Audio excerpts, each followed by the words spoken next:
Husband और wife ने DNA का खेल खेलकर एक ऐसी मखलूक बनाई जो इंसानी और जानवरी कुव्वतों का संगम है। वो मखलूक ड्रेन तेजी से बढ़ता, शक्तिशाली और बिल्कुल अनोखा है। कहानी के शुरू में हम दो साइंटिस्ट्स को देखते हैं जो हस्बैंड और वाइफ होते हैं। हस्बैंड का नाम क्लाइव होता है और वाइफ का नाम एल्जा होती है। ये दोनों जेनेटिक साइंटिस्ट्स होते हैं, यानी ऐसे साइंटिस्ट्स जो अपने एक्सपेरिमेंट्स के जरिए नई नई अजीब मखलूक और जानवर बनाते रहते हैं। ये दोनों एक ऐसी कंपनी के लिए काम करते हैं जो दो जानवरों के डीएनए को मिक्स करके एक नया जानवर बनाती है और उस जानवर की प्रोटीन से मुख्तलिफ किस्म की बीमारियों की दवाइयाँ तैयार करती है।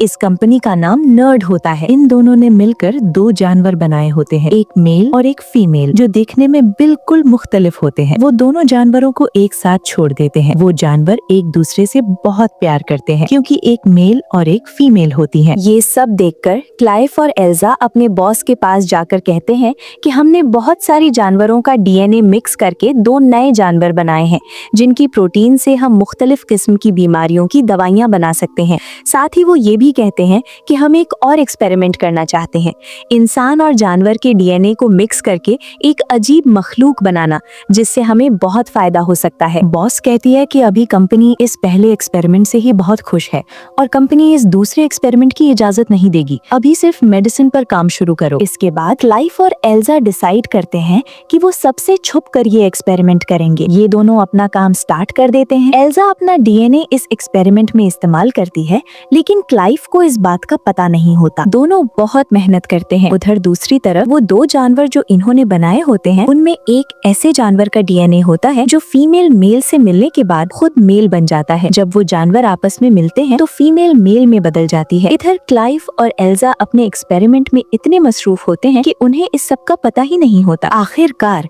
ये दोनों बहुत सारे जानवरों का डीएनए और इंसान का डीएनए यानी एल्जा का डीएनए मिक्स करके कामयाब हो जाते हैं। ये एक्सपेरिमेंट इलीगल होता है, इसीलिए क्लाइव इसे आगे बढ़ाना नहीं चाहता, लेकिन एल्जा ऐसा नहीं चाहती। वो इस एक्सपेरिमेंट को आगे बढ़ाना चाहती है। एल्जा उस डीएनए को एक अलग रूम में ले जाती है। इस रूम में एक ऐसी मशीन होती है जिसमें डीएनए डालने से एक अजीब मखलूक पैदा होना शुरू हो जाती है, बिल्कुल वैसे जैसे माँ के पेट में बच्चा होता है। एल्जा वो डीएनए उस मशीन में डाल देती है। इस पर क्लाइव एल्जा से कहता है कि ये कोई अच्छा काम नहीं है, किसी को बनाना और फिर उसे मार देना। एल्जा जवाब देती है कि इस दुनिया में हजारों लोग मरते हैं, क्या पता हमारे इस एक्सपेरिमेंट से बहुत लोगों का फायदा हो। क्लाइव ना चाहते हुए भी मान जाता है और मशीन स्टार्ट कर देता है। लेकिन हैरानी वाली बात ये होती है कि वो बच्चा मशीन के अंदर बहुत तेजी से बढ़ने लगता है। एल्जा चेक करती है और बताती है कि बच्चा बिल्कुल नॉर्मल है। लेकिन उसी शाम अलार्म बज उठता है। जब दोनों चेक करने के लिए जाते हैं तो देखते हैं कि बच्चा पैदा होने वाला है। एल्जा उसे बाहर निकालती है। वो बच्चा बहुत अजीब होता है, बिल्कुल मछली की तरह। क्लाइव उसे मारना चाहता है, लेकिन एल्जा उसे रोकती है और कहती है कि क्या पता हमने एक ऐसी अजीब मखलूक बना ली हो जिसमें हम बहुत कामयाब हो जाएं। क्लाइव इस बात पर राजी नहीं होता और उसे मारने के लिए आगे बढ़ता है, लेकिन जब देखता है तो पता चलता है कि वो मखलूक पहले ही मर चुकी होती है। क्लाइव वहाँ से चला जाता है। एल्जा बॉक्स खोलकर चेक करती है। बॉक्स के अंदर से बच्चा निकल चुका होता है। वहाँ सिर्फ खाली स्किन होती है, मतलब उस स्किन के अंदर से कोई अजीब मखलूक निकल चुकी होती है और अब वो लैब में ही कहीं मौजूद होती है। कुछ देर बाद लैब में वही अजीब मखलूक नजर आती है। बाहर से क्लाइव एल्जा को कहता है कि बाहर आ जाओ, मैं बेहोशी वाली गैस ऑन कर रहा हूँ, लेकिन एल्जा मना कर देती है। एल्जा उस अजीब मखलूक से कहती है, तुम बाहर आ जाओ, मैं तुम्हें कुछ नहीं कहूँगी। ये सुनकर वो मखलूक बाहर आ जाती है, लेकिन जब वो पीछे क्लाइव को देखती है तो उसे गुस्सा आ जाता है। फिर एल्जा और क्लाइव वहाँ से निकल जाते हैं। बाद में दोनों गैस ऑन करके उसे बेहोश कर देते हैं और फिर चेक करते हैं कि हमने क्या बना दिया है। जब वो उसे डिटेल में देखते हैं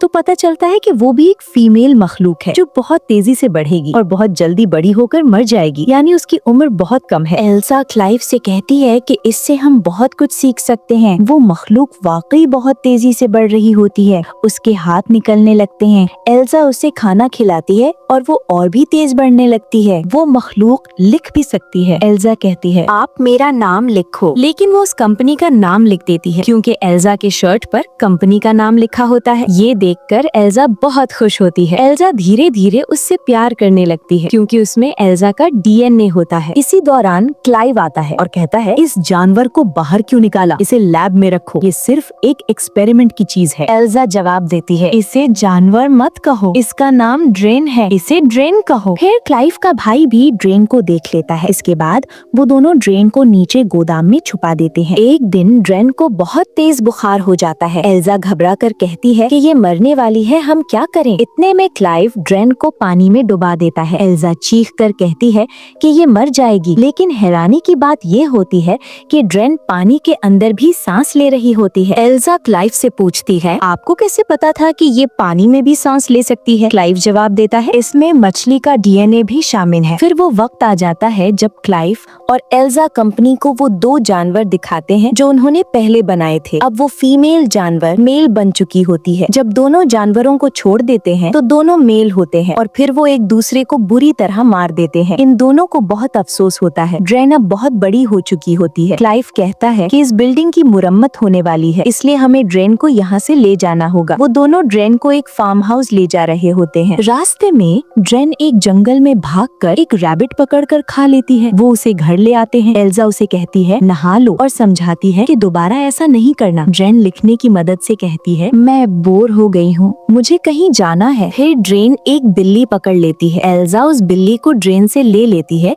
कि कहीं ड्रेन बिल्ली को खा ना ले, लेकिन बाद में वो बिल्ली वापस छोड़ देती है। लेकिन ड्रेन अपनी दुम के जरिए बिल्ली को मार देती है। एल्जा गुस्से में आकर ड्रेन को थप्पड़ मारती है। ड्रेन छत पर चली जाती है। एल्जा और क्लाइव भी ऊपर जाते हैं और देखते हैं कि ड्रेन के पर निकल आए हैं और वो उड़ने वाली है। इतने में क्लाइव ड्रेन से कहता है, हम तुमसे प्यार करते हैं, हमें तुम्हारी जरूरत है। ये सुनकर ड्रेन के पर वापस उसके जिस्म के अंदर चले जाते हैं। ड्रेन को क्लाइव से प्यार होने लगता है क्योंकि उसमें इंसानों के जज्बात भी होते हैं। एक दिन एल्जा लैब में होती है और उधर क्लाइव को भी ड्रेन अच्छी लगने लगती है। वो दोनों एक दूसरे के करीब आ जाते हैं। क्लाइव उसे देखकर होश में नहीं रहता और उसका रेप कर देता है। इतने में एल्जा वहाँ आकर सब कुछ समझ लेती है। वो बिना कुछ कहे खामोशी से वहाँ से चली जाती है और बाद में ड्रेन की दुम को अलग करती है। बाद में क्लाइव आकर कहता है, मुझे माफ करो, मुझे होश नहीं था, हमें ये मखलूक बनाना ही नहीं चाहिए था। एल्जा जवाब देती है, मैंने उसकी दुम से मेडिसिन बना ली है, अब हमें उसकी जरूरत नहीं रही, हमें उसे खत्म करना चाहिए। जब वो दोनों आकर देखते हैं तो ड्रीन खुद मरने वाली होती है। वो दोनों समझते हैं कि ड्रीन मर चुकी है और उसे दफना देते हैं। इतने में क्लाइव का भाई और लैब में काम करने वाला दूसरा आदमी वहाँ आ जाता है। वो कहता है कि उसे पता चल चुका है कि तुम दोनों ने एक अजीब मखलूक बनाई है, चलो हम भी देख लेते हैं।